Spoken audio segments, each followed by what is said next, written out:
A hora, 25 minutos de jogo, o Flamengo acuou o Grêmio, parecia que o Grêmio era o Veranópolis, né? Acuado, tomando pressão na arena. Hoje o Flamengo, no jogo inteiro, parecia Nova Iguaçu, talvez. Né? Uma atuação assim de time pequeno. Só que o Nova Iguaçu com posse de bola, né? O time que tem a bola, mas que não cria nada. Uma mudança de comportamento assustadora, né?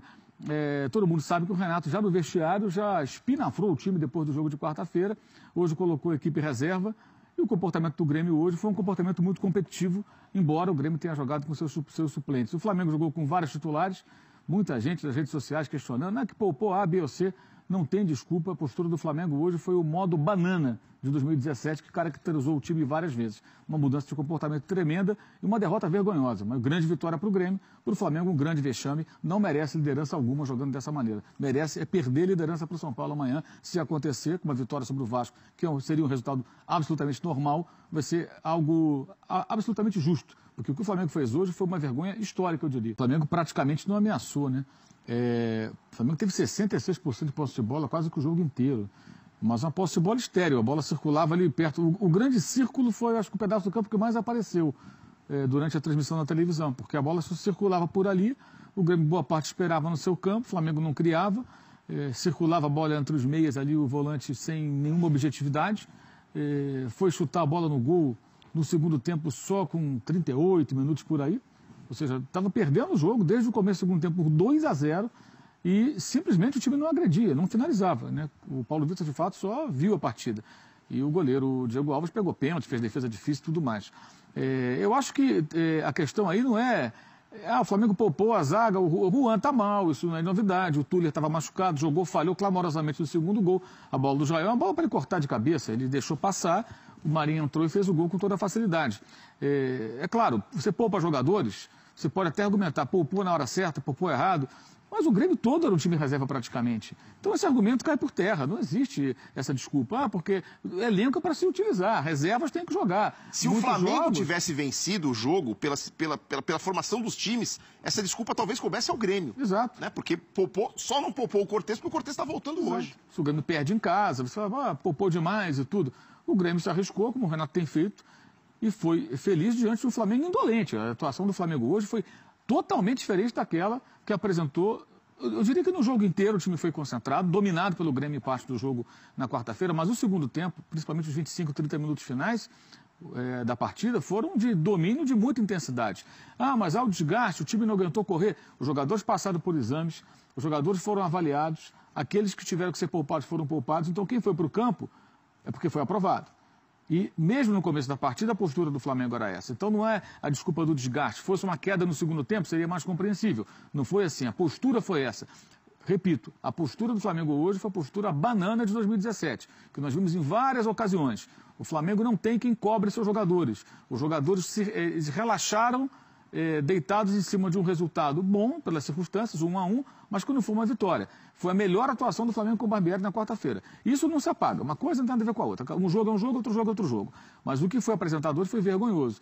O Grêmio, por sua vez, tirou proveito de um adversário indolente, venceu o jogo com autoridade, ganhou uma autoestima recuperou a sua autoestima com as reservas, porque na quarta-feira saiu com a moral meio baixa por conta de ter sido dominado em casa e cedido o empate, né, e podia ter tomado mais gols, né, e o Renato sai fortalecido, porque chamou a atenção dos titulares veementemente depois da partida, certamente deve ter conversado com o grupo inteiro entre um jogo e outro, colocou o time B, e o time B foi lá e resolveu a parada ganhando por 2-0, poderia ter sido demais.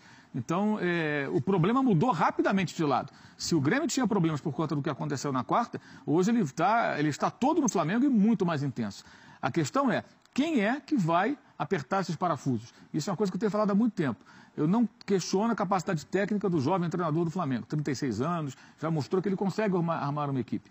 Mas quem é o cara com moral, com tamanho, para chegar agora e fazer o que fez o Renato no final de semana? É por isso que no Brasil tanto se procura técnicos medalhões, técnicos cascudos. Porque é o técnico que tem que fazer esse papel. Os dirigentes são frouxos. Eles se acovardam. Raros são os cartolas que têm peito de chegar lá e cobrança profissional, tá? Não é humilhação, meter dedo não é isso não. Cobrança profissional. Questionar o comportamento indolente de um time de futebol.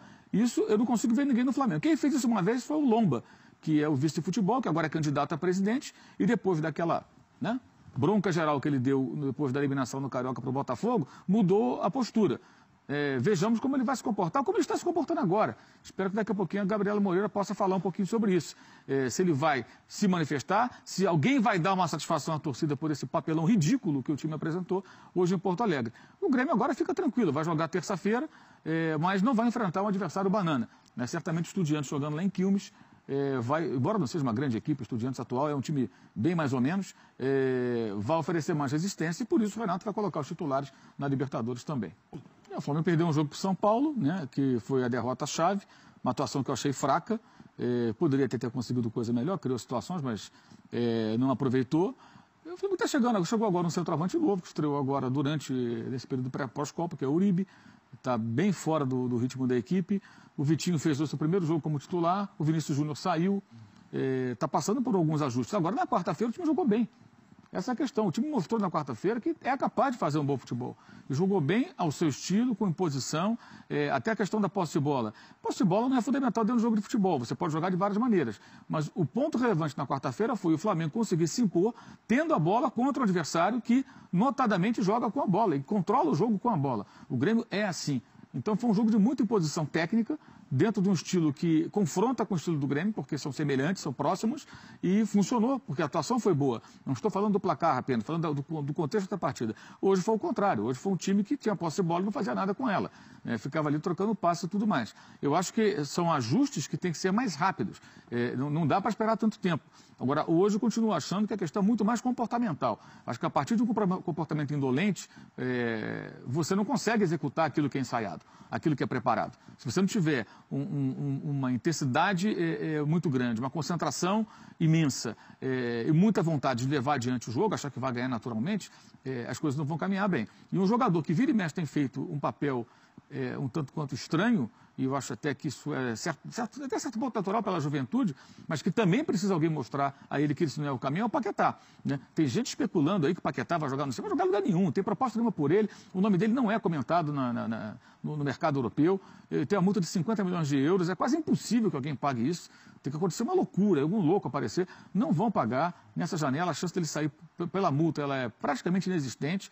Eu não falo nunca inexistente, porque o mercado europeu é tão maluco, vai com um doido, resolve gastar esse dinheiro no Paquetá. E hoje o time perdia por 2-0, houve um momento que ele pegou uma bola no meio de 3 gremistas e tentou fazer aquele giro por cima da bola e sair driblando e perdeu a bola. 2-0 contra, na casa adversária. Você cercado por 3, tenta fazer esse tipo de jogada, é uma jogada até previsível, porque ele a repete diversas vezes. Isso é falta de maturidade, necessidade de alguém que faça ali o quê? Converse com ele, que oriente, que mostre, não é por aí, escolha melhor o momento de tentar essa jogada individual, que ele faz bem até. E é uma solução que ele encontra para várias situações em que está marcado. O Renato faria isso, por isso eu não queria o Renato, para fazer esse papel. Porque ninguém no Flamengo vai fazer. Alguém acha que o Bandeira de Melo, daqui a pouquinho nós vamos rever a entrevista patética do presidente do Flamengo antes do jogo. Patética entrevista falando sobre Paulo Guerreiro. Parecia até que o Guerreiro era o patrão e ele era o empregado. Na verdade, ele é o presidente e o Guerreiro é o funcionário do clube até a sexta-feira que vem. Não pode esperar de alguém que tem esse perfil que vai chamar a atenção do jogador. Não vai chamar a atenção do jogador. O Lomba, que é o candidato dele à presidência, talvez tenha essa capacidade, porque não vejo ninguém ali com essa condição. E eu espero do Barbieri até maldade. Um técnico jovem, ele vai bater de frente com jogadores experientes. Não vai, é difícil para ele. É bem difícil. A situação é parecida com a do Largue lá no Atlético. Se não tiver alguém que chegue, é complicado. O cara não sabe se ele vai ter respaldo para sair batendo de frente com jogadores que custam milhões e ganham centenas de milhares de reais mensalmente. É muito complicado. Então, por isso que profissionais, por isso que o Felipão está de volta, por isso que o Vanderlei vira e mexe é especulado, né? É por isso que o Cuca reaparece, que são os caras que já têm mais currículo e o dirigente pensa, esse cara vai conseguir chegar lá e endurecer na hora que precisar, porque eles não conseguem. E no Flamengo, a bananice da diretoria é uma característica marcante. Bom. Ele teve, acho que, o canto do cisne no ano passado. No final do ano passado ele foi muito bom, mas 2018 tem sido ruim. Né? Ele fica afastado, se recuperando e tudo mais, e quando entra em campo tem jogado mal. Hoje, de novo, foi mal. A zaga foi um problema evidente do Flamengo, né? Os 2 gols evidenciam isso. O segundo gol é falha mais do Tuller, que foi a falha mais individual. O primeiro gol, 2 jogadores do Grêmio, o Marinho e o Jael, chegaram para cabecear com toda a liberdade, tanto que um cabeceou o outro, né? E um deles botou a bola para dentro do gol. Mas acho que o problema vai além disso, né? Acho que independentemente dos problemas da zaga, o Flamengo não criou, o Flamengo não estou no gol, o Flamengo não chegou na área, o Flamengo perdeu um gol ali feito com o Uribe no final, que já não mudaria o placar, né? E o Grêmio já tinha desperdiçado muitas oportunidades, poderia ter feito mais gols. Então, acho que reduzir a discussão aos jogadores poupados ou só à zaga, que teve problemas, é verdade, eu acho que é pouco. Eu continuo achando. O problema acho que está no comportamento. O comportamento do time, tudo que se fala de tática, de treinamento, de técnica, de qualidade individual, de jogo coletivo, tudo isso depende de envolvimento. Ninguém trabalha sem estar afim. Nada se faz assim. Você não atravessa a rua se não tiver assim, vai ser atropelado. Você tem que ter atenção e tem que ter empenho para qualquer coisa que você faça. Qualquer atividade profissional tem que ter capricho, tem que ter empenho, tem que ter paixão na hora de fazer. Se você faz de qualquer maneira, não vai ser bem feito. Hoje foi assim. O time do Flamengo foi um time que entrou em campo como se fosse vencer a qualquer momento, como se o adversário fosse um morto-vivo, e na verdade o morto-vivo foi o Flamengo. Então acho que isso compromete qualquer estratégia e no segundo tempo, isso é interessante frisar, não houve mudança de comportamento. Não só pelo gol que saiu logo após o intervalo, mas mesmo com 2-0, a atitude não mudou. O time continuou indolente, continuou preguiçoso. Eu fico imaginando a conversa do vestiário. Como é que será que foi? Rapazes, é possível correr um pouco mais? Será que vocês podem colaborar um pouco? Faltou só aquela camisa amarela, banana do ano passado, para ficar o cenário perfeito. Jogou de branco, o mais próximo possível do banana entre os uniformes disponíveis hoje lá na Gávea. Né? Não tem mais o amarelo, agora é um azul. Feio para chuchu, por sinal. Mas então, eu acho que é isso. Acho que o que acontece é que faltou empenho, faltou interesse, envolvimento, como se o Flamengo estivesse jogando contra ninguém. Mesmo que fosse uma equipe fraca, você não pode se comportar dessa maneira. E o Grêmio, ao contrário, repito, os jogadores reservas entraram motivados com uma oportunidade muito grande, jogando contra, até então, sabemos se continuará, mas líder do campeonato. E a bronca do Renato no time que jogou quarta-feira, ela se reflete nesses jogadores também. Porque ela foi no vestiário, até um colega da rádio, acho que não sei se da Rádio Guaíba, o Grenal, gravou um pouquinho ali, conseguiu captar um pouco do áudio, o Renato gritando no vestiário, furioso, após o jogo, por conta do comportamento do time, na segunda metade do segundo tempo. E certamente ele conversou também na presença do elenco inteiro posteriormente, né, no dia seguinte e depois, na sexta-feira, na quinta-feira. E os jogadores sabiam que hoje tinham que jogar de uma outra forma. E como são os jogadores reservas, ninguém quer perder uma chance dessa. O Grêmio foi um time muito mais organizado, um time muito mais objetivo. E o Léo destacou um ponto que eu acho importante também, que é o time que joga com posse de bola, que hoje fala, hoje eles vão ficar com a bola. Hoje eles estão com o time quase titular, nós com o time reserva. Então é isso. Eles vão ter a bola, nós seremos um time mais vertical, mais objetivo, vamos resolver jogadas mais rapidamente e tentar dessa maneira bloquear os espaços, os caminhos e chegar ao gol. Nem foi difícil. Para o Grêmio foi uma vitória até fácil. Por isso que eu falei, o Flamengo na quarta-feira fez o Grêmio parecer o Veranópolis e hoje o Flamengo parecia o Nova Iguaçu.